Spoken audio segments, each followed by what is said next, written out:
सद्गुरुदेव भगवान की जय। श्री सीताराम सरकार की जय। श्री राधा रमण लाल की जय। श्री गौरी शंकर महादेव की जय। सभी साधकों को कोटि कोटि प्रणाम। सबको प्रेम भरा जय जय श्री राधे, जय जय श्री सीताराम। जितने भी साधक हैं बहुत ध्यान से इस बात को सुनेंगे कि साधना जो कर रहे हैं साधक, वो सबसे बड़ी एक गलती करते हैं कि वो अपनी साधना को या अपने इष्ट देव को बार बार चेक करते रहते हैं। चेक करने का मतलब है कि बार बार वो ऐसा सोचते हैं कि ऐसा हो जाए, मैं तो इतना भजन करता हूँ, ऐसा हो जाना चाहिए, ऐसा हो जाना चाहिए, ऐसा क्यों नहीं हुआ, मैंने इस व्यक्ति को ऐसा बोल दिया है, इसका मतलब है इसका ये काम हो जाना चाहिए। इस प्रकार अपनी कई भावनाओं को वो बार बार अपने प्रभु से जोड़ता रहता है और वो ऐसा सोचता है कि मैं जो चाहूँ वही हो। बार बार ऐसा वो चेक करता रहता है, आप देखेंगे। और इससे वो जान नहीं पाता, ये जो वृत्ति है ये उसकी साधना में हानि करा देती है। ये इसलिए होता है कि आप अभी अपने उपास्य देव पर या आप जो भी नाम या मंत्र जप रहे हैं उस पर आप पूरा विश्वास नहीं कर पाए। इसीलिए ये एक मन की वृत्ति होती है और ये अधिकतर साधकों में आ ही जाती है कि वो तौला नापी करते रहते हैं, वो तौलते रहते हैं। जैसे उनका भजन अच्छा हो रहा है, उनकी साधना अच्छी हो रही है, तो वो छोटे छोटे कार्यों में उसका अनुभव करना चाहते। वो कहेंगे कि ऐसा हो ही जाना चाहिए, अगर ऐसा हो गया, मैं इतनी साधना कर रहा हूँ तो मैं समझूंगा मुझ पर इष्ट देव प्रसन्न हैं। उसका ये भाव रहता है, उसे लगता है कि मैंने जो सोचा है वो हो जाए, इसका अर्थ ये होगा इष्ट देव मुझ पर प्रसन्न हैं। लेकिन आप ध्यान रखें, इसके बिल्कुल विपरीत होगा। उस समय आप जो भी सोचेंगे कि ऐसा हो जाए वो बिल्कुल नहीं होगा। क्यों?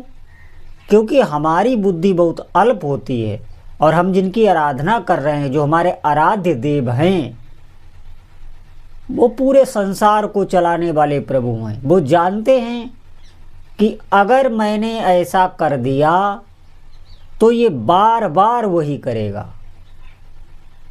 और फिर इसके भीतर अहंकार भी आ जाएगा। सोचिए, अगर ये बात हमारी प्रभु सिद्ध कर दें कि मैं जो चाहूँ जो सोचूं वो हो जाए, तो आप ध्यान रखेंगे आप दूसरे को लाभ तो कम ही देंगे, हानि अधिक दे सकते हैं।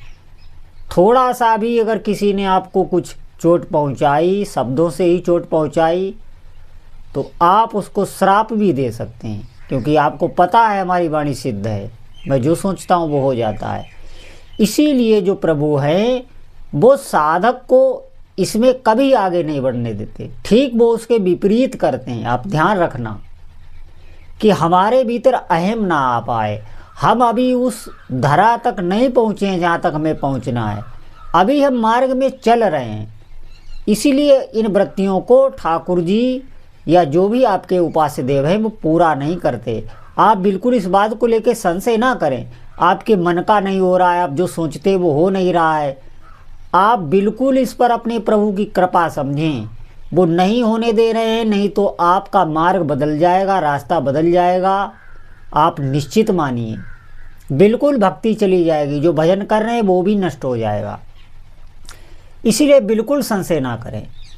हम जो सोच रहे हैं उसके बिल्कुल विपरीत हो तो भी हमें ये सोचना चाहिए, और ऐसा ही होता है, आप समझ नहीं पाएंगे।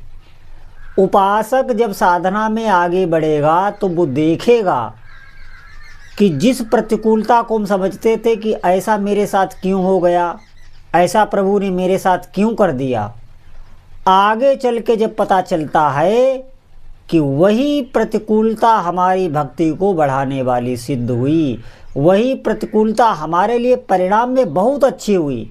जब इन बातों को वो खूब अच्छी तरीके से जान लेता है, वो समझ लेता है कि इष्ट देव जो हमारे प्रति सोचते हैं वो हमसे बहुत ऊपर उठ के सोचते हैं। इस बात को जब अच्छी तरह से वो जान लेता है, फिर वो इन छोटे मोटे संशयों में नहीं पड़ता और भजन में वो प्रगाढ़ भजन में समय देने लगता है। वो जान लेता है इस सच्चाई को कि मैं जितना अधिक भजन करूँगा उतना ही प्रभु मुझ पर प्रसन्न होंगे। इन क्रियाओं पर वो सांसारिक क्रियाओं पर ध्यान नहीं देता, अपनी तरफ से वो धर्म का कार्य करेगा, किसी की निंदा नहीं करेगा, किसी को दुख नहीं देगा, लेकिन उसके आगे जो अनुकूलता प्रतिकूलता आएगी वो ठीक समझता है कि प्रभु मेरे साथ जो भी करेंगे वो अच्छा करेंगे, क्योंकि पिछले अनुभव वो देख चुका है और उन अनुभव तक आप भी पहुँचें। इसीलिए मैं आपसे बार बार कहता हूँ कि आप इन छोटे मोटे कार्यों में अपनी साधना को आजमाएं नहीं तो आप समझेंगे हानि हो जाती है। इसमें भी भजन चला जाता है।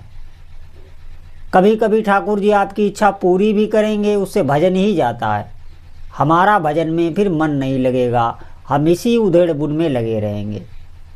हम कभी भी ऐसा ना सोचें कि हमारे अंदर ऐसा सद्गुण आने लगा, ऐसा तपोबल आने लगा, ऐसी सिद्धि आने लगी कि हमारी बात जो मैं कहता हूँ वो पूरी हो जाती है। बिल्कुल आप इस पर ध्यान ही ना दें, अपने भजन पर ध्यान दें। आपका मेन उद्देश्य भजन होना चाहिए। भजन से ही ये सब सामर्थ्य आपके भीतर आई है। तो साधक, हमारे कहने का मतलब ये है कि आप कभी भी ऐसी व्यर्थ की ये संशय होते हैं और ये साधना में सभी साधकों के आगे आते ही हैं। इसीलिए इस भ्रम का निवारण होना बहुत ही आवश्यक है। कितनी भी प्रतिकूलता आपके ऊपर आ जाए, आपका नाम चल रहा है तो चिंता की कोई बात नहीं। मुख्य बात है कि नाम चलना। नाम आप कितनी देर चलाते हैं, मंत्र आप कितनी देर चलाते हैं, कितनी देर उसमें तन्मय होते हैं। जितनी शक्ति नाम जप से, नाम मंत्र जप से आती है, उतनी शक्ति किसी भी साधना से आती नहीं है। आप जितना जपेंगे उतना आपको अनुभव होगा, दिव्य दिव्य अनुभूतियाँ होंगी। और ये भी साधक अच्छी तरीके से जान जाता है कि हमारे जीवन में जो भी घटना होगी वो प्रभु की कृपा से ही होगी। जो भी हो रहा है वो प्रभु की कृपा से हो रहा है। ऐसा उसे साक्षात एक नहीं कई अनुभव उसे हो जाते हैं। इसीलिए वो शांत हो जाता है और भजन पर सुरति लगाता है, अधिक से अधिक भजन करने की कोशिश करता है।